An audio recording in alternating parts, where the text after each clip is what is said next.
ध्यान मूलम गुरु मूर्ति पूजा मूलम गुरु पदम मंत्र मूलम गुरु वाक्यम मोक्ष मूलम गुरु कृपा श्वेतांबरम हाथ पारक मशालम सतपंथगामी मानवताधारम पावन पतित हो हृदय विशालम कबीरम नमामि भवदोखहारम कबीरम नमामि भवदोखहारम। मोद मंगल में संत समाज, देवी और देवताओं, भारत की कर्मधार पीढ़ी बच्चे, अभी काफी देर से संतों के, भक्तों के, माताओं के बड़े सुंदर मार्मिक जीवन को जागृत करने वाले भजन और शब्द सुनने को मिल रहे हैं। यथार्थ में जितने संत महापुरुष आए वो स्वयं जागे और लोगों को जगाते हैं। जागो लोगो मत सोओ ना कर नींद से प्यार, जागो लोगो मत सोओ ना कर नींद से प्यार, जैसा सपना रहन का वैसा है संसार। सद्गुरु जगाते हैं जैसा रात्रि का सपना, और वैसे ही ये पूरा संसार एक सपने के समान हो जाता जब हमारी वृद्ध अवस्था आ जाती है, जर्जर अवस्था आ जाती है। जवानी पर तो ये सच लगता, लेकिन जैसे ही बुढ़ापा आना शुरू हो जाता है, संसार की निस्सारता का दर्शन होने लगता। जो अपने लोग थे वो गिराने होने लगते, और उनसे जो कहा करते थे कि तुम्हारे बिना हमारा कैसा कटेगा, और वही लोग ये कहने लगे कि तुम जब तक सामने रहते हो तब तक टेंशन रहता, और तुम्हारी अनुपस्थिति में टेंशन फ्री रहते। ये संसार की नीति है, और इसलिए सद्गुरु जगाते हैं और एक महामंत्र बताते हैं, कबीर ये जग कुछ नहीं, खिन खारा खिन मीठ, कल जो बैठे मंड पे आज मसाने थी। कबीर ये संसार कुछ नहीं, झूठा सपना। क्यों? आगे वो उसकी व्याख्या करते हैं, खिन खारा खिन मीठ। बड़ी सुंदर व्याख्या है, बड़ी मार्मिक व्याख्या है। अगर इसे हम गहराई से समझें, क्षण में ये संसार बहुत मीठा लगता, और क्षण में ये संसार बहुत खारा लगता, और मीठा कब लगता? जब मन की अनुकूलता रहती, और खारा कब लगता? जब मन की प्रतिकूलता होती। जो लोग हमारे अनुकूल रहे तो लगता था कि ये जीवन भर अनुकूल रहेंगे, इनका साथ कभी नहीं छूटेगा, तब मीठा लगता था। और जब वही लोग प्रतिकूल हो जाते तो खारा लगने लगता कि आखिर हुआ क्या, ये क्यों प्रतिकूल हो गए। लेकिन ये प्रकृति का विधान है, बड़ी गहराई से समझ लें। ये प्रकृति का विधान है कि देखा है ना, अभी कुछ दिन पहले हाड़ कपा देने वाली सर्दी रही थी और उसमें कितनी सर्दी इतनी लग रही थी और कई दिन बाद महीने दस्तक दी और गर्मी आते आते अब तो भीषण थी। याद करते हैं इससे अच्छा वही था जो रजाई में लेटे रहते, सर्दी तैयार करते हैं इससे अच्छा वही था। और छाया जी चाहे वहां लेटने कोई टेंशन नहीं। अब बताओ खेल खा खेल मीट, याद कि खेल ही खेल खा खेल मीट है और ये संसार का खेल ही खेल खा खेल मीट है और ये शरीर का खेल खा खेल मीट है। शरीर का खेल जब शरीर स्वस्थ रहा संसार की सारी चीजें सुंदर लगती मीठी लगती और जब ये शरीर अस्वस्थ हो जाता जब उनके अनुकूल चीजें होती हैं वही देने लगती तब डॉक्टर कहते हैं कि देखो चीनी मीठा खाना और जो जो की बातें रही थी सब प्रतिकूल हो जाती, उन्हें देख कर मन तरसता अभी प्रतिकूलता मिलती। तो सदगुरु जगाते हैं खेल खा खेल मीठ। अगर इस सब को अपने हृदय पटल पर भी कर ले तो हम समता की सम्राट आ जाए। संत साम्राज्य क्योंकि समता सादे होता, समता आगे जहां राग द्वेष होता, जहां राग द्वेष का प्रपंच होगा वहां विषमता होगी। हमारे थोड़ा मन के अनुकूल है उससे राग हो जाता, आसक्ति हो जाती। जो हमारी बातों को सही तरीके से सुनता है और सुनाता है घंटों में हमारा सेकंडों में चला जाता है और जिससे मन की प्रतिकूलता हो जाती वो लगता है हमारे सामने से कब हटे कब जाए। तो सब क्या है? यही राग है। जीवन और जागृति का संदेश यह है, सतश्राप सतगुरु कवि साहब कहते हैं कभी खड़े बाजार में सबकी मांग है बहुत महत्वपूर्ण और अगर सही तरीके से जाए इस मांग में सारी साधना भरी है, सारा भजन भरा है, सभी भरा है, सारी आस्थिक शांति भरी है। क्या कभी के बाजार में सबकी मांग है और आगे उन्होंने खुद कह दिया ना कहू से दोस्त ना कहू से। ये जीवन जीने की सच्ची का, ये जीवन को जागृत करने की कर, ये हकीकत का महासूर है। ना कहू से दोस्ती ना कहू से करे। यदि हमने दोस्ती बनाना छोड़ दिया तो हम बैर बनाना छोड़ देंगे। ये अनाथ है और जितनी हमारी दोस्ती बनाने का मन रहता है उतने ही हमारे अंदर द्वेष होता है। राग द्वेष ही सबसे बड़ा बंधन से बंधा है। इससे बड़ा दुनिया में कोई बंधन नहीं। जब हमारा मन अनुकूलता की राह में फंसता कोई बड़ी ज्ञान पाते सफेद हो, इस बात को गहरा से समझे, बहुत एकाग्रता से समझे।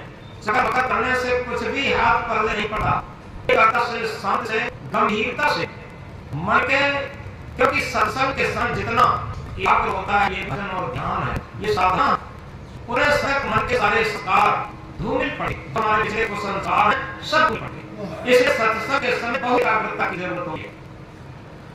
तो हम समझें कि हमारा मन जब राग की अनुकूलता के राग में फंसता है तो बड़ी ज्ञान की बातें सब हो जाती और व्यर्थ हो जाता और मन में एक वासना खड़ी हो जाती है, एक आशा हो जाती है, हम नहीं पाते।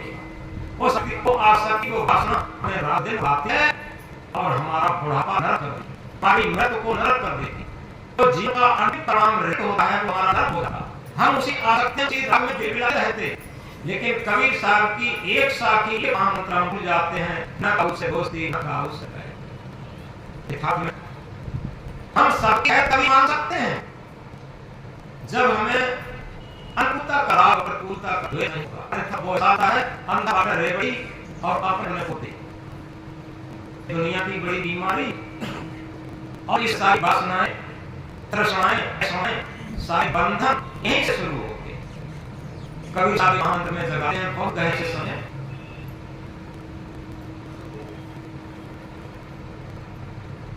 ये गुणवंती बेरी, ये गुणवंती बेरी तब गुण कहा न जाते। ये गुणवंती बेरी तब गुण कहा जाता। ये ऐसी बेर है जिसके अंदर बहुत गुण है और गुणों का वर्णन नहीं होता। ये गुणवंती बेरी तब गुण कहा है। जड़ से हरे हरी चींटे से कोमला। थोड़ा हम गहराई से समझे। एक ऐसी बेरी है, बेर है, उसका गुण कहा नहीं जाता। उसमें एक ऐसा गुण है, जब कांटे से हरी उसके अगर काट दिया तो हरी रहती, और सींचे से खुला, अगर उसे सींच दिया जाए तो वो कुमल जाती, सूख जाती। कभी शायद में दुनिया एक ऐसे महापुरुष थे जो उनकी उलटवासी प्रसिद्ध, चिकी गड़ी पहाड़ पर नौन बदल लगाए, हाथ इधर लगाए, ऊपर लटका उलटवासी। तो आप केवल इस महामंत्र थोड़ा नियम करेंगे, ये गुणवंती बेरी तब गुण कहा न जाए, ऐसी गुणवंती बेरी है और इसके गुणों का वर्णन नहीं किया जा सकता। क्या जब आटे से हरे हरे सीधे से खुला, इस प्रकार से हरी भरी रहती है भरी करके, इसी को एक कोमल जाती। अब समझना यह है कि दुनिया में ऐसी बेरी वो हमारे अंदर अहंता ममता बेरी, ममता और अहमता ये दोनों साथ साथ रहते। जहाँ अहमता होगी वहीं ममता होगी, और जहाँ ममता होगी अहमता होगी। ममता अहमता उस वासना रूपी बेरी दोनों हैं, और इसके गुणों वर्णन नहीं किया जाता। सारा संसार इसके गुण में क्या है गुण, जब काटे से हरे हरे, यह अहंता ममता रूपी बेरी की अगर जड़ काट जाए तो यह रहती है। क्यों ये हरी क्यों लगी? ये अहंता ममता कहाँ होते हैं मन में? आज विषय पर आ गया, अहंता ममता हमारे मन में थी, और ये मन हमेशा कुमलाया रहता, चिंता में रहता, टेंशन में रहता। तो क्या कहता सींचने से बोला, अहंता ममता रूपी बेल को सींचना क्या है? यानी इसकी पूरी अहंता ममता की पूर्ति, इसका सींचना है। उन्हीं प्रपंचों में, उन्हीं आदेश में, उन्हीं छकड़ में, और उन्हीं विकार में जब हमारा मरता है तो अहंता ममता रूपी रात दिन टेंशन में रहती है। जितना इसे सीख उतना ही मन में चला दुख जाता, मरता रहता, और काटे से हरी इसकी जड़ काट दिया। इस वासना की गई जो अहंता ममता जड़ है उसे काट दिया, अहंता ममता को खत्म कर दिया, तो ये प्रफुल्ल हो जाएगी, हरी हो जाएगी। क्या ये मन ये निर्मल हो जाएगा, पवित्र हो जाएगा, और महान प्रसन्न हो जाएगा। इसकी प्रसन्नता अहंता ममता रूपी जड़ को काटने हैं, मन को प्रसन्न आते हैं। मकान से प्रसन्न हो सकता, धन दौलत से प्रसन्न हो सकता, दुनिया की मायावी बात है, भावनात्मक बात है, मन की जैसे कहना चाहिए अनुकूलता बात है, इनसे मन भी सुखी नहीं हो सकता। इसकी प्रश्न और बढ़ती रहेगी। आप इस सुनने के लिए एक छोटे से उदाहरण समझें, सरल तरीका से। दो लड़कों को परीक्षा दी, और परीक्षा दिया, दोनों 100 रुपए का नोट दिया, और यह कहा कि देखो हमें करो बना। एक लड़का को ज्यादा मनमा ना माता का की माता नस्ल तो की बात मानता, शास्त्रों की बात मानता था, मनमती से रहना चाहिए वो था। उसे अंत से अहंकार, और पिताजी ने 100 रुपया दिए, और क्या कहा कि जाओ अपने कमरे को भर लेना, और सब पहले कौन सी ऐसी दवा आएगी जो भर जाए। वो गया मार्केट, उसने कहा कि पिता देखो हम भर यही बता दें। गया मार्केट, एक गाड़ी, एक ट्राली कचरा खरीद लाया, कचरा खरीद कर आकर के उसने कमरे भर दिया, ताला भर दिया। देखो घर 100 रुपए में। अब दूसरा बेटा सोचता है कि 100 रुपया दिए, और ये कहा कि अपने कमरे को भरना है, तो इसे भरना भी है, और 100 रुपए में भी हो सकता है कोई हाँ डर भी हो, तो करता है वो 5 दीप खरीद के लाता, थोड़ा तेल खरीद के लाता, थोड़ी रुई खरीद के लाता, तो उसमें 5 दीपक जल गए, एक होने के बीच में 5 दीपक लगा के रखा। अगर लाया कुछ साया, उसने अपने घर में सैन को थोड़ा छिड़काव कर दिया, और अगरबत्ती सुलगा दी, पूरा का सुगंधी और प्रकाश से भर गया। जब पूरा सुगंधी और प्रकाश से भर गया, तो उसने कहा कि पिताजी हम लोगों ने अपने कमरे भर लिए हैं, आप देख सकते हैं। तो पिता पहले वाले बेटे के यहाँ गया, उसका बेटा कमरा खोलो।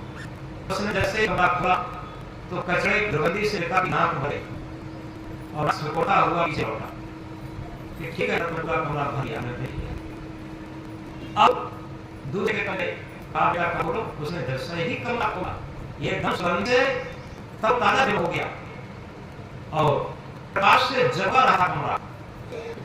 तो उन्होंने बेटा इस कंपटीशन में, प्रतियोगिता में पास हो गया, और हमारे सच्चा भक्त होता है कि तू ही है।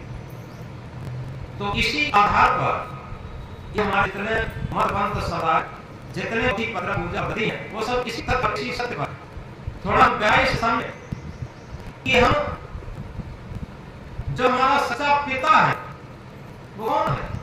हमारा सद्गुरु, हमारा सद्गुरु हमारी आत्मा। ये सच्चा पिता हमारा सच्चा सद्गुरु है, सच्चा आत्म परमात्मा ही है। और इसके बेटे कौन है? इसके बेटे ये मन के दो विभाग है। मन हमेशा दोनों विभाग पर रहता है। कौन सा विभाग? मन के अंदर सत्व भी है, कोई इधर रजो और मोह। मन के अंदर सात्विकता भी है, मन के अंदर सांसारिकता भी है। मन दोनों के मिश्रण बना। मन कभी कभी आत्मा रूपी पिता का भी जागृत होता है और मन पर जो शरीर है, इंद्रियां हैं, जो वासनाओं से बनी है, इनका भी प्रभाव रहता है। एक दिन जो आत्मा रूपी पिता ने अपने दोनों पुत्र की परीक्षा ली। दोनों पुत्र कौन है? वही जो अभी बताया था, मन के दो भाग, अशुद्ध मन और शुद्ध, दोनों एक ही चीज है। इनकी इच्छा के लिए मैं कहा देखो 100 रुपए का अर्थ होता है पूर्णता, यानी हम कुछ तुम्हें धन दौलत देते हैं और उसे तुम अपने कमरों को भरो। कमरा क्या है? हमारा अंतर। अंतर क्या है? चित्त मन बुद्धि अहंकार ये अंतर है। ये ऐसा स्टोर रूम है, ऐसा कमरा है। आप थोड़ा और एकाग्रता से समझ लो। जिस तरीके से हमारे खाली होते हैं उसे स्टोर रूम बोलते हैं। हमारे पास गेहूं है, चना है, सरसों है, कुछ ही है, स्टोर रूम में रखते रहते जाते। इसी तरह से हमारे पूरे जीवन का रूम हमारा कर्म है। देख कर, सुकर, सुन कर, चख कर, स्पर्श कर, इन इंद्रियों द्वारा कर्म द्वारा जीवन में जो कुछ करते हैं ये सारे संस्कार स्टोर होते रहते हैं। सारे संस्कार जो कहाँ होते हैं? हमारे अंतःकरण में। और ये आत्मा रूपी मन रूपी इसकी दोनों बनाओं की परीक्षा देना चाहता। आखिर ये किस तरफ चला? ये हर आदमी को लेना चाहिए, हर साधक को लेना चाहिए, हर को लेना चाहिए कि जब वो अनिर्णय करेगा, किसी प्रतियोगिता में अपने मन की परीक्षा नहीं करेगा, तब उसे पता लगेगा हमारा मन परम की बात कितना मानता है, संसार की कितना मानता है। तो इस कंपटीशन के लिए जब मन की दोनों भावना तैयार हो गए तो क्या हुआ? जो मन की कुवासना मन की सारी वासनाओं की भावना है वो उसने क्या किया? उस राग की चीजें, कुवासनाओं की चीजें, कचरा की चीजें, जो जीवन की सबसे की चीजें हैं, महिमा की चीजें हैं, अंदर की चीजें हैं, और इसे जड़ समझने के लिए एक मंत्र से समझ। इस विशाल संसार में विष अमृत डाल, इस विशाल संसार में विष अमृत डाल, गुणग्राही को सारा बात का। इस संसार में विष और के भंडारों की कोई कमी नहीं है। अब क्या करना है कि गुणग्राही को सुधार। हमारा मन गुणग्राही है, सग्राही है। जिस तरीके से बताते हैं दो मक्खी होती हैं, एक मधुमक्खी होती है, एक साधारण मक्खी होती है। मधुमक्खी आती है कहीं को पकड़ करके शेक कर देखा होगा वो पत्ते में धीरे धीरे करना, मैं उस शेक कर ली मक्खी भौंकी। और एक साधारण मक्खी होती है, साधारण की जहां भी जाती है खोज होकर के गंदगी बैठती है और जीवन भर गंदगी को इकट्ठी करती है। ऐसे ही हमारी बुद्धि है। अगर बुद्धि हमारी साग्राही हो गई तो समझो साग्राही बुद्धि जैसे कमल में खिलता है, वो कमल कीचड़ में खिलता है और खिलने के बाद दूर दूर से बड़े उसका आ जाते हैं कमल पर, और मेढक जी कमल जड़ पर बैठा रहा, कोई मतलब नहीं रहता। और इसी तरीके से इस समय ऐसे ऐसे भक्त, ऐसे महापुरुष हुए जिस सर्वों की शुद्धि साग्राही मन जिसका है, साग्राही बुद्धि ऋषि है, उनके आदर्श ग्रहण का सहज की तरीके से। और जी बुद्धि साधारण मक्खी की तरीके से वो चरमा में कभी देखता है, पुरुषों में कभी चरमा में देखा इसमें एक धब्बा है, उसे प्रकाश नहीं दिखता, उसे देखता है एक धब्बा। सूर्य में भी कभी देखता है एक धब्बा। और जहाँ होता है आग्राही वही, चाहे वो पत्नी के रूप में हो, शिष्य के रूप में है, प्राप्त के रूप में है, एक दूसरे में होते रहते हैं साथ। और तुम देखते जीवन अनुभव से भरता है, राग द्वेष से भरा, छल कपट से भरा है, कहीं प्रस्तुति ही नहीं हो पाती, आत्मीयता स्फुरित नहीं हो पाती, भक्ति जागृत नहीं होता, जीवन में आत्मा का तत्व नहीं आ पाता। तो इसलिए एक छोटा सा उदाहरण आता है। एक पिता पुत्र बाजार आए थे। रास्ते में एक किसान अपना गेहूं का खेत काट रहा था। उसने अपने जूते मेड़ पर रखे थे और अंदर झुका रहा था। उसकी मेड़ पर जो जूते रखे थे, इस रोड से जाता उस रोड से जूते मेड़ पर दिखाई दे रहे लगा हुआ इसके साथ जूता अगर हम उठा करके दूसरी जगह छुपा दें, उसके बाद लोग आगे बढ़कर बैठ कर देखें कोई किसान कितना बिल जाएगा अपने जूते के लिए, कैसे हटाएगा अपने तो कैसे ढूंढेगा, कितना मजा आएगा। लड़के ये बात क्या समझता था। उसने कहा अगर मुझे जूता को चुरा करके ना एक काम किया जाए, क्या उसके जूतों पर कुछ रुपया दिए जाए और हम लोग दूर बैठकर ये देखें कि जब जूतों को पहनने आएगा अपने तो पर रुपया देखेगा तो कितना खुशी होगा, कितना प्रसन्न होगा। अगर उसकी प्रसन्नता को देखने तरीके से काम करें तो लड़के ने पिताजी ऐसा ही करो, रुपया दो। तो पिताजी को जेब से रुपया निकाले, उसके इसको पकड़ दिए और कोई दूरी पर जाकर बैठे। अब वो किसान थोड़ी देर गेहूं काटता था, थोड़ी सा टाइम हुआ। टाइम होने के बाद जैसे ही अपने जूता पहनने के लिए आए तो उसने जूत पर रुपया देखे, खुशी से थकने लगा, आनंद से खुशी से थकने लगा और ये कहा, हे प्रभु, हे सदगुरु, आज आपने प्रार्थना सुन ली। आज मेरी माँ बीमार है, उसके पहले उसके इलाज के एक पैसा नहीं। आज मेरी बेटी ने मुझसे फीस मांगी, मेरे पास एक साल की फीस देने के लिए था। हे सदगुरु, आपने मेरी चीज ली, मुझे गरीबी, मैं तो कृतार्थ हो गया, धन्य हो गया। ऐसे अगर तो मेरे पैसा मिल गए, हे प्रभु से देने वाले पैसे, मेरी आत्मा से बात निकलती है तो मैं कभी मेरे जैसा कष्ट न पड़े। हमारी आत्मा हमेशा संतुष्ट रहे और हमेशा धन धाम से परिपूर्ण रहो, तो मैं कभी भी कोई कष्ट न मिले। उसकी आत्मा से आवाज रही और वो पिता पुत्र दोनों सुन रहे थे। जब वो पिता पुत्र सुन रहे थे और पुत्र ने उस की ये बात सुनी और ये आशीर्वाद आत्मा का होता बन गया, वो आनंद मन में होने लगा और तभी उसने पैर हुए कि पिताजी आपने मुझे युक्ति बता दी, अन्यथा मेरा मन इतना उदंड था कि हम वही करते। मैंने समझ पाया कि वास्तव में परमात्मा क्या होता है, परहित में क्या होता है और वो परार्थ जब पता ही न लगे ये किसने क्या। लड़का एकदम उसका हृदय बदल गया, मन बुद्धि बदल गई और उस दिन से मैंने पिता के सामने संकल्प किया, पिताजी आज से मैं उदंडता छोड़ कर और नित्य इसी तरीके से उस परमात्मा के सामने करूंगा जो जिसके लिए परमात्मा करूंगा से पता भी लगे और वो अंत आत्मा से मुझे कितना ढेर शुभ आशीर्वाद तो संकल्प कर लिया। तो ये क्या था, ये सच्चा सत्संग सत्संग वो नहीं है जो रात दिन ज्ञान की बात की लगा करके देते हैं, सुन देते हैं। हम अपने जीवन में अपनी मन की उद्दंडता को छोड़ के एक सरल सरल सरल अंतःकरण बनाना जानते हैं। ये जीवन जीने की सच्ची कला। और इसी के साथ एक बात और बता दें कि उधर के एकदम से अच्छा समझ में आ जाता, बात एक बात चल रही है क्या, ये भक्ति देवरी उस लड़के के अंदर कितनी वासना की, अहंता ममता की शक्ति आ थी और पिता की इच्छा के बदल गई। एक उदाहरण और समझिए, एक जगह एक ठेला पर दुकानदार फल बेचा और एक ग्राहक गया, उसने पूछा दुकानदार एक बात बताओ, तो सेब क्या हिसाब दे रहे? तो उसने कहा कि 150 रुपये किलो, अब महंगे हो गए, 150 रुपये क्यों दे? केला दाम दे, केला 50 रुपये की दर्जन भर दे। तो उसने कहा हमें कुछ महंगे लग रहे कि भाई क्या बताएं, ये हमारा पता था। थोड़ी देर बाद क्या होता है, एक कोई गरीब महिला आई, उसने पूछा भैया दुकानदार सेब कैसा दी? उसने कहा 40 रुपया किलो। उसी दुकानदार ने ये कहा कि 40 रुपये किलो और क्या दिए? उसने कहा 10 रुपये की दर्जन।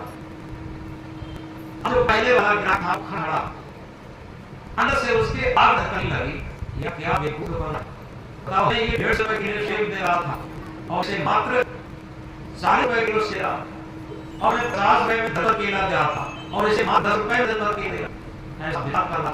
तब तक मैंने काटी है 1 किलो है सेब और 1 दर्जन केला दे दो। उसने 10 रुपये में 1 दर्जन केला दे दिए और 40 रुपये है 1 सेब दे दिए।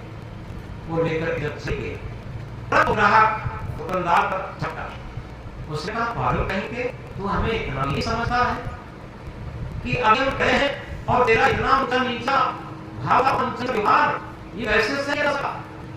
दुकानदार ने हाथ जोड़े और निवेदन चाहा कि आप ठीक करें, थोड़ी हमारी बात कि ये भाव का कैसे क्यों है, इसकी बात को बोला। तो जब उसने हाथ जोड़े और निवेदन के साथ बात की, उसका थोड़ा क्रोध शांत हुआ। और शांत होने के बाद उसने एक बात बताई कि देखो भैया महोदय जी, आपको एक बात बताएं, ये जो महिला आई थी बहुत बड़ी महिला, इसका पति खत्म हुआ और ये मजबूरी से, और ये शादी है, मजदूरी करके अपनी शादी करती है, और एक उसका बेटा भी, और सास हमेशा बीमार रहती है, उसकी मजदूरी ये दवाई खाती है, के हाथ लगी रहती है, और इतनी स्वावलंबी है, थोड़ा गहरे से समझ बात, इतनी स्वावलंबी है, आज तक किसी का दिया दान दिया हुआ स्वीकार नहीं करती, किसी की दी हुई सहायता स्वीकार नहीं करती। वो कहते हैं कि हम अपनी मजदूरी से ही पेट पालेंगे, मजदूरी से ही अपनी समाज सेवा करेंगी, मजदूरी से ही बच्चे को पढ़ाएंगे। कई लोगों ने अक्सर देखा, लेकिन इतनी स्वावलंबी है इस महिला जैसे हमने कोई स्वावलंबी यहाँ तक देखा नहीं। लेकिन हम समझते इसकी बीमार सासू है और इसका पढ़ने आए हैं, कर लेकर तो इसकी मदद, इसके स्वास्थ्य में कोई भी कमी नहीं पहुंची और इसकी मदद हो गई। इसके स्वास्थ्य में कोई ठेल नहीं पहुंची और इसकी अंदर से मदद हो गई। इसे कहते हैं अप्रत्यक्ष रूप में जो हम अपने आत्मा के भाव जानना चाहते हैं किया जा सकता है। इसका उससे बड़ा उपकार है जो हम दान करते हैं, लिखा के दान करते हैं और वाद करते हैं, ये दसों का हो जाता है। जो अप्रत्यक्ष रूप से किसी स्वामी को छुपाए हम जो उसकी मदद कर देते हैं और फिर उसे ऐसा नहीं दिखाते हैं, उसका बहुत संस्कार है। और जहां इतनी आपसनी ग्राहक आग बंदा था, उससे गले लगे और उसे आंखों से आंसू निकले और ये कहा तू आगे ही तू देवता है। उसने कहा कि अपने छिपे तरीके से गरीबों की हमेशा मदद करते रहते हैं और इधर कभी किसी बहुत ज्यादा पैसे भी नहीं देते। हम जो व्यक्ति कितना बुद्धि का कितना स्वावलंबी है, कितनी उसके अंदर भक्ति भावना, कितना संगी है, कितना भजन है उसके अंदर, गहराई से सोचना। हम अपने अंदर अहंकार करते हैं कि बहुत बड़े सत्संगी हैं, बहुत भजन करते हैं। इस आश्रम की बातें हैं जब पहला ये हॉल निर्माण हो रहा था और बड़ा था उधर, बहुत टीवी कुछ नहीं था, केवल एक अपर दीवार होती हो रही थी परिवारों पे। अभी का मौसम था, इसका इस हॉल का निर्माण चल रहा, वो हॉल नहीं था जो पुराने आदमी सबको मालूम है, यहाँ पर एक जंगल जैसा था। शाम के टाइम सबका महीना कई देश के लोग घरों बैठे की वगैरह या लेबरी काम करते थे, लेकिन लेबरी नहीं लेते थे या लेते भी थे तो क्या लेते थे।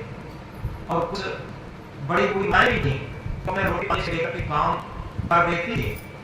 तो दो लोग आज शाम को हमारे पास मोटरसाइकिल पर हम नहीं बैठे दोस्त में उन्होंने प्रणाम किया और ये महाराज जी हम आपके आश्रम के लिए दान देना चाहते हैं और आपके पास कोई किसी पैसे दान करना चाहते हैं और खाने की चीजें लेकर करना चाहते हैं।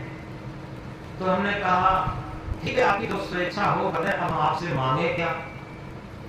नहीं, मुझे कहने हैं सर मौसम है और हमें मांगना है, आपके पास स्थिति नहीं है और आपकी सबसे ज्यादा आवश्यकता हो वो बताएं।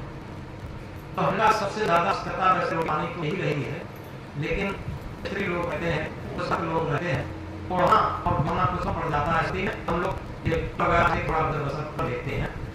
आप समझे हम अपनी तरफ से कुछ नहीं है तो उन्होंने कहा ठीक है महाराज जी आए चले गए। और तीसरे दिन उसी शाम को आए तो सब हमें खाली भंडार के और चार घर का खाने के लिए मोटर बांध के लाए और रखे और प्राणियों एकदम चले। हम इसे पीछे आगे उस प्रसाद है, इनका एड्रेस कुछ है, उन्होंने एक बात नहीं सुनी, एक बात नहीं सुना वो चले गए। आप समझो कुछ लोग होते हैं प्रश्न करना चाहते तो ये सब हम क्यों कह रहे हैं? सत्संग की सच्ची बातें हैं और इसलिए कहा सत्संग की आधी घड़ी, सत्संग एक घड़ी आधी घड़ी आदि में आध कबीर संसारी कर कोटे का पास। अगर हम जागृत होकर के एक हमारे अंदर आ जाए तो हमारे अंदर सत्संग घट हो गया, भक्ति प्रस्फुटित हो गई, ज्ञान प्रस्फुटित था, हमारे अंदर आप जागृति आ गई। और इसलिए कहा सतसी एक घड़ी भला वर्ष 50 वर्ष की एक घड़ी रहट चले 12 मास। अब रहट लोग कहते नहीं, अब ये कहना चाहिए 12 से 12 मास, यानी सत्संग की एक घड़ी। अभी हमने बताया तो इसका ये बहुत जीवन बदले सत्संग की एक ही 50 वर्ष माला भाव के अर्थ नहीं देगा, और एक घड़ी का सत्संग हमने जाति रूप से श्रवण कर लिया, हमारे जीवन का पढ़ी बन जाएगा। किस तरीके से भर दिया, वर्षा की एक घड़ी और रह चले मास, तो 12 मास चलाओ कुछ नहीं होगा, और एक घड़ी अगर वर्षा की हो जाए, जलमग्न हो जाए, सब जमीन जलमग्न हो जाती है। इसी तरीके सत्संग वर्षा होती है, जीवन वर्षा होती है कि जैसे हमारा अंतःकरण लगभग सत्संग से प्राप्त हो जाता है। इस तरीके से जो ज्ञान था वो फलों का एक उठेला जो फल बेचता था उस गले में करके और आंसू छलाए, भैया आदमी ने देखा मैं तो तेरे क्रोध आ, हम बहुत जल हो रहे थे, हमें कितना तेज बताया, उसे कितना सा दे दिया। तो कभी कभी हम लोग भ्रमित हो जाते, समझ नहीं पाते बात, और ये सच्चे संत गुरु के प्रति को समझ नहीं करनी चाहिए। एक उनका उद्देश्य रहता है, उनकी डांट फटार में ही अमृत रहता। किसको भी लगे और इस बात ना, ये हमारे जीवन का अनुभव है। ये काम करता है, हम साइकिल से जिले में एक गांव है जो बड़ा पड़ता बाबूपुर और बकेवर इसमें हम साइकिल से सिराज साहिब का सत्संग था, और वहां हम गए, हमारे कपटापा जहर गए श्री अवसा जी के पास आकर के ऊपर बैठकर के बंदी करना चाहिए, सीधे से बैठ नहीं पा रहे। ये विलास सामने बंदी जब तक हम शांत रहे, लेकिन फिर हमें फटकार लगा, ये क्या इतना अभी से मोटापा कर दिया, ये लगेगा जीवन में। अब कम खाओ, चावल बहुत कम खाओ, चिनाई बहुत कम खाओ, और कम भोजन को जीवन को सही न चाहते हो, इस तरीके से चलो। मन बड़ी बात है, खराब लगी, लेकिन दूरदृष्टि से सोचा ये हमारे प्रदर्शन है, ये हमारे सदगुरु हैं, ये डांट का में भी बताते हैं अमृत का, तो अमृत समझ के उस बात को माने। और इस साल जब फिर गए हम साहिब से, तो कम से कम बहुत अंतर हो गया, तो उन्होंने भी ठोक मारा, तो कहाँ डांट फटा थी, कहाँ भी ठोक। तो अगर उस डांट फटा को भुला जाते तो हमारे अंदर सत्संग नहीं हो पाता, अंदर भक्ति नहीं हो पाती। इसलिए संत गुरु डांट फटकार ही अच्छी होती है। वहीं पर पहुंचे जहां बात चल रही थी, ये गुरबंदी बेनरी तब वो फंस जाए, आटे काटे से हरी और नीचे से मुड़ा। हमारी मन की जो अहंता ममता के कवि साहब से बहुत कहते, क्या कहते, मैं हमारे बढ़ जिया बन पर बात न दे, अटके अंधेरे में तड़प तड़प जिए। हे हमारा कवि साहब भंगा का उदाहरण देते हैं कि हे भंगा बर्तन में बात दे, कहीं सी में अटक गया उलझ गया, तो तेरे तड़प तड़प के तेरे प्राण जाए। किसे समझा रहे, इस मन हमरा समझा रहे कवि साहब। तो इस संसार की जंगल में और भगवान पास रहने के लिए तू आत्म केंद्रित हो, सब चीजें हैं कि हम कहते हैं क्या आत्म केंद्रित हैं, अपनी आत्मा आवाज पर केंद्रित होकर के चले, ये भक्ति का सबसे बड़ी काम है। मेरा कोई याद नहीं, अगर आत्म केंद्र ना होती तो एक राजधानी थी, और उसने रविदास को बनाया जो सड़क पर कीर्तन कर रहे थे, और ऐसा मीरा मगन भाई गलियां गलियां को गुनगुनाने लगी। अगर इसका कहता उनका होती तो क्योंकि ये सोचती हमारे को पर बैठ करके झूठा आते हैं, उसे कितनी बेइज्जती महसूस होती। और गली गली गुरु इसी बहुगुणी का भाई जब उसके अंदर से अहम ममता की बेल खत्म हो गई, उसकी जड़ ने काट दी, जड़ न काट पाती तो रानी और सतानी पर जो राजस्थान का रण करवा दो राणा, उसके मिलते दो थे राणा प्रताप, तो रण पर की छाई पर वाली राजधानी होते हुए रविदास को कैसे बनाती, और कैसे पाती गलियां जब गुरु को बनाई। सब बड़ी चीज है, हम गुरु के अंदर अंदर गुण रखते हैं, इसलिए तो हमारे अंदर ना आने लगती, ये सोचना। और हम मानते हैं, धर्म मानते हैं, और उल्टे हैं अपने भाव को प्रसिद्ध करते हैं, लगता है कि हम किसी कहाँ हैं। ऐसी गृहस्थी दोनों में कंपटीशन है। माता पिता वृद्ध हो जाते हैं, माता पिता वृद्ध हो जाते हैं, तो लड़के बहुत समझते हैं कि तुमने क्या किया, तुमने किया ही अपने जीवन। तो इसलिए वही कहते हैं जिनके मन में अहंता ममता होती है, चाहे आध्यात्मिक क्षेत्र शिव हो और चाहे क्षेत्र में पुत्र पद में हो, कोई जितनी बड़ी अहंता होती वही लोग इलेक्ट करते हैं, और उनके अंदर वासना बढ़ती, और वो तभी बढ़ती है वासना के इतनी बढ़ती उनका मन हमेशा खुलाया हुआ रहता, हमेशा दुखी टेंशन में रहता, चिड़चिड़ा रहता। तो सबसे बड़ी बात यह है कि हम अपने अगर सत्संग को घटित करना चाहते, अगर भक्ति को घटित करना चाहते, अगर जीवन की कला सीखना चाहते और जीवन में सुशांत देना चाहते, तो सबसे बात यह है कि अहंता ममता जिनके अंदर ममता ममता कर जाती है। तो एक छोटे से उदाहरण द्वारा समझेंगे। एक संत से प्रस्थान करते काम कर रहे थे, यानी गरीब छूने वाला। उन्होंने अपने शिष्य बुलाया, शिष्य आसपास बैठ गए। गुरु जी का अंतिम समय, गुरु की बात कर पाएंगे। तो गुरु जी ने कहा क्या मेरे मुख की तरफ देखो, वो सीखने लगे। और ये कहा देखो मेरे मुख की तरफ देखो, मुख में दांत है। शिष्य ने कहा नहीं गुरु दांत नहीं। और गुरु जी ने कहा जितिया है। हाँ गुरु जी आपने जितिया को। गुरु जी ने कहा बेटा हमारा शरीर छूट रहा है और अंतिम समय अंतिम सामग्री है, जीवन में बहुत काम देगी। वो अंतिम शिक्षा ये है कि ये दांत जब जन्म था तभी, ये बाद में दांत आया तभी इन्होंने रुलाया। ये दांत निकले थे तब इन्होंने लाया था। और अब शरीर रहा है ये अभी नहीं, बीच में आए और इसमें इसे बहुत अधिकारी थे और गए अभी ये लाकर के थे। जब ये निकले थे आए थे भी इन्होंने लाया, और ये गए निकले थे जब ये वो खड़े थे तो लाया। ये अहंकारी थे। ये जब अहंकार होता है तो स्वयं भी होता, दूसरे को भी आता। उसका उत्पन्न होना उसका कम होना दोनों लाते हैं, उनका पूरा जीवन लाता। तो इसलिए दांतों जैसे अहंकारी बढ़ के मर रहना।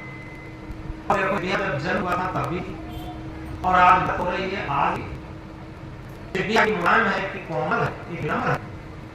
कि कभी कोई भोजन करते टाइम बाद भोजन किया है और सर रेशा के दांत में से और थोड़ी देर पहले दांत जिह्वा को काट लिया। जिह्वा विचार नहीं करी है कि अभी इस दांत ने मुझे काटा था, अब इस दांत के अंदर रेशा है मैं निकाल दूं। मैं नहीं काट, लेकिन दांत के काटे के बाद जिह्वा पहले से तब नहीं बैठी, तब तक नहीं बैठी जब तक दांत के बीच में सा हुआ रेशा निकाल नहीं। वो इस तरीके के खुद नहीं बात। तो गुरु जी कहा कि बेटा इस तरीके से तो जिह्वा जरा मन बंदी करना, भले ही किसी का बहुत उपकार न कर, कोई बात नहीं, किसी के लिए कांटे बन कभी मत और इकारी बन मत जीना, अहंता कभी मत जीना। ये अंतिम उनका सिद्धांत और सूत्र था। तो इसी तरीके से ज्योति का संदेश है, शांति का सच्चा संदेश है, वो यही है कि हम गुणग्राही बने, साग्राही बने, मधुमक्खी तरीके से। एक बार मधुमक्खियों के छत्ते से शहद निकाल ले गया। किसी ने कहा हमारी तो गलती हो गई, हमारी तो चोरी हो गई, सारा शहद चल गया। मधुमक्खियों ने कहा कोई बात नहीं, शहद तो चोरी हो गया, इस शहद बनाने की कला को कोई नहीं कर सकता। तो इसी तरीके से हमें कुछ घटी हो जाए, संसार की घटी हो जाए, थोड़ी बहुत हो जाने दो, लेकिन हम इतना ममता करके और उसके बाद उसके पर बहुत बड़ी घटी का सोचे अपने संस्कार बढ़ जाएंगे। क्योंकि ये नियम बात होती है कि एक तो ये की होती है, अगर लत खा लिया तो गति की जगह आम संस्कार लिया अंधे की बात इसे नियम में कोई नहीं सकता। और इसलिए कवि ने कहा है कभी कमाई अपनी निशल का बहु में जाए, कमाई अपनी निशल का बहु में जाए, बोया के बहु का आम का देखा सुर नम्य और देवता हमें शंका में ना रहे। हम भी हैं, हम सोचे कि ये वेद इस टाइम के गुरु मान की करकर उनसे बैठे हैं, सब मान देते हैं कि शंका में हम भी और कोई नहीं कि हमारे संस्कार का फल हमको बोलना पड़े। ये निश्चित कभी अपनी निष्फल कहूं में जाए, बोया के बहु का आम देखा सुर नम्य देवता लाख बील खंड कह भी सब दे रहे हो, चाहे हो नर हो मुन हो देवता हो, कोई फर्क नहीं पड़ता। अगर उसने गलत किया है तो परिणाम उसे भोग रहे। तो इसलिए हमने एक मंत्र कहा इस दिशा में विष अमृता वो ज्ञानी को सुधा है बाकी तरीका। दूसरे मंत्र में कहा ये बनी देरी तब गुण कहा न जाए, काटे हरि सीधे। और इस अहंता को सीधे पूरी करते हैं तो निश्चित है जीवन प्रसन्न रहे। तो क्या है अल्लाह जल्दी क्या, क्योंकि कार्य करता है, अगर काम न कर लिया तो कार्य रस करता है। अक्षय है या अगर इसे हमला को काट दिया, खत्म किया तो मन प्रसन्न रहेगा, मन रहेगा, मन पवित्र रहेगा। और इसीलिए हम जवाबते हैं आज इसमें भी बड़ी सुंदर है और ये जीवन की अर्थ है। क्या ये मंदिर सुंदर है सबसे अंदर है, ये मन मंदिर सुंदर है सब इसके अंदर है, ये मन मंदिर सुंदर है तो इसके अंदर है। ये खत्म है। हम इस शरीर के विचार होते हैं, हमारा सुंदर होता है, हम नष्ट में मस्त होते हैं। और जब मन में चिंता होता राग द्वेष का ये विकार होते हैं तो एकदम सारी गलती हमारे अंदर भर जाती है। तो हमारे जीवन की सफलता है बहुत बड़ा सुंदर महल मान हो, थोड़ा गाड़ी अंदर हो, शरीर सुंदर हो, सुंदर हो, ग्रह सुंदर हो, सारी चीजें सुंदर हो, लेकिन मन गड़ा हो, समझो हमको गरीब हमारे पास हमारे तो और धन दौलत हो, कभी सब कहते हैं साईं इतना दीजिए जाने खुश हूं, मैं भी भूखा ना रहूं, साधु भूखा, बस हम बहुत रही हो सब बड़ी चीज वो है धन बांधन और रतन खान जब आवे संतोष धन साधन खुश। तो इसलिए सबसे बड़ी बात यह है कि हम इसे मनता रूपी वेद को काट करके और अपने मन को सुंदर हो, जितना हमारा सुंदर मन पवित्र होगा नहीं संभाल होंगे। कभी इसके एक महत्व छोड़ देते हैं, क्या बोलते हैं बहुत सुंदर कहते हैं चाह गई चिंता की, बहुत वैज्ञानिक तथ्य, चाह गई चिंता मिटी में देवा और जिनको कछु चाहिए सो सहमत वही सम्राट के साथ आप इसका प्रयोग करके देखिए जीवन में। अच्छा स्थिति का जीवन सम्राट होता है, सारी चीजें अपने आप की है, इतना हमारे भिखंगापन होता प्रकृति धर्म की सारी चीजें डर लगती।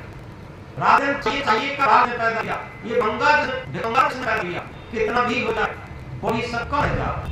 ये थोड़ी सी बात आपको करें, ये कथा मतलब पंजाब पहुंचे, पंजाब बहुत जमींदारों का राज है, हकीला यानी हकीला 5 से 15 से के बाद जन्मे सब लोगों के पास तो बहुत जमींदार यहाँ था लाल दिन था आज दिन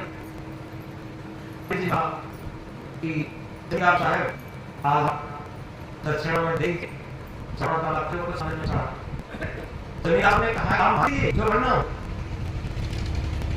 तो अब उनके तरफ से एक लोग बात हो कहते हैं आपका क्या है लोग, उनके एक लोग साल हो गया, दो में क्या सोचे कहीं मैं मांगा और वो रह गया जवाब ज्यादा देना चाहते हुए और मैं हमारे सपोज में मांगने से कम रह गया तो उन्होंने कहा अरे भैया जमींदार साहब क्या आप कुछ दे देते। भैया साहब ने हिसाब किया, कहा ऐसा करो तो 5 मिनट में जितनी जमीन लग दो जितनी जमीन की घूम के लाओ तो जमीन तुम्हारी है खुश हो। कभी आगे तो थे तो क्योंकि उन्होंने अगर धीमे धीमे चलेंगे तो नहीं आएंगे वो भागना फिर भागे फिर पीछे हटे अभी तो बहुत और भागे पीछे देखे तो और भागे वो घेरा धरने लगा, घबरा शुरू हुई और एकदम एक पर लगी हो गई और घेरे खत्म में हाथ हटे हो तो पहुंचे एक आते थे अभी बहुत कम अभी तो तब तक वो कर गए खत्म हो गए सभी लोग पहुंचे और महाराज बस आप कैसे में ही जमीन की जितने आप ले 3.5 आप पर जमीन की बोल गई। तो इसी तरीके से लोग भी कवाचक की तरीके से तो बहुत कम दृष्टि ध्यान में रहे तना की डालने की जीवन को और इस दिन रहे जीवन कर दिया गरीब के पास कम चीज है, गरीब है और की प्राण को धधक रही है वो गरीब। तो इसलिए इस जनता की भावना को वेद को इसकी प्रकार करके अपने मन को अवमान है और अंतिम बात करके बात बंद कर देते हैं। मुस्कुराना जिंदगी है, मुस्कुराना जिंदगी है, मुस्कुराना जिंदगी है, मुस्कुराना होना जिंदगी है। जीत का मुस्कुराए वो क्या ये लड़ को है हमारी आशाएं कि रहती हमारे अंदर अहंता बहुत बढ़ जाती है और जब हमारे मन की आशाएं पूरी नहीं रहती हमें अहंकार का लगता है बहुत दुख हो जाता है। लेकिन यहाँ एक बड़ा मंत्र है जीत का मुस्कुराए वो क्या हुआ हम आते हैं हमारी आरती की हमें बन जाए बहुत खुशी होते बहुत है होता लेकिन यहाँ पर आता है जीत का मुस्कुराए क्या हुआ हर की मुस्कुराना जिंदगी है, हर की मुस्कुराना जिंदगी। हम इसी तरीके से संसार में हार नहीं सीखना है और हार करके मुस्कुराना सीखना है तो हमारे अंदर हमारी बात बेल की उसकी जड़ कटाई और हमने हमारे से भक्ति प्रस्फुटित होने लगी, हम अपने आत्मा के तहत जीवन जीने लगे अपने सद्गुरु के हम अपने गुरु निर्देश पर अपना जीने लगे। जब हमें मन की पूर्ति है इस अहंकार में पड़े रहते तब तक हम शुरू से बहुत दूर रहते। तो याद रखें भक्ति तरीके से अगर हम थोड़ी बहुत घटी हो जाती है तो कोई नहीं मधुमक्खी कहते हैं मेरे सानी का कोई छीन लेगा। इसी तरीके से हम अपने जीवन में मधुर शहर बना करके इस मन को एक शहर सत्ता बनाना है और इससे अंदर मधुरता आ जाए हमारे जीवन में सत्ता आ जाए स्वार्थता आए। जितनी हमारे जीवन में स्वार्थता आ जाएगी उतनी हमारे अंदर भक्ति प्रस्फुटित हो जाएगी, हमारा सद्गुरु से प्रसन्न हो जाएगा और जिसमें हमारा सद्गुरु बन जाएगा समझो सारी चीजें हमको उपलब्ध होने की बात नहीं है। तो इसलिए हमने वहां कहा बहुत महत्व उसे अपने स्मरण करके और हृदय पर करेंगे। कभी खड़े बिराज समय है कभी खड़े बिराज में सबकी मान में खैर काहू से दोस्ती काहू से ये अमृत है। आप परिवार रहते हैं पापनी लेकिन इसी तरीके से रहते हैं हम अपने कर्तव्य पालन करें। जितना कर्तव्य होंगे अपने कर्तव्य को पालन करेंगे उतने ही अंदर से निष्काम होंगे और जितने ही हमारी आशा पूरी करेंगे उतने अपने मन के अंदर से शामी होंगे याद रखें। तो इसलिए हम याद करें, हृदय पर करें और ईमान के साथ अपनी वाणी को नाम दें,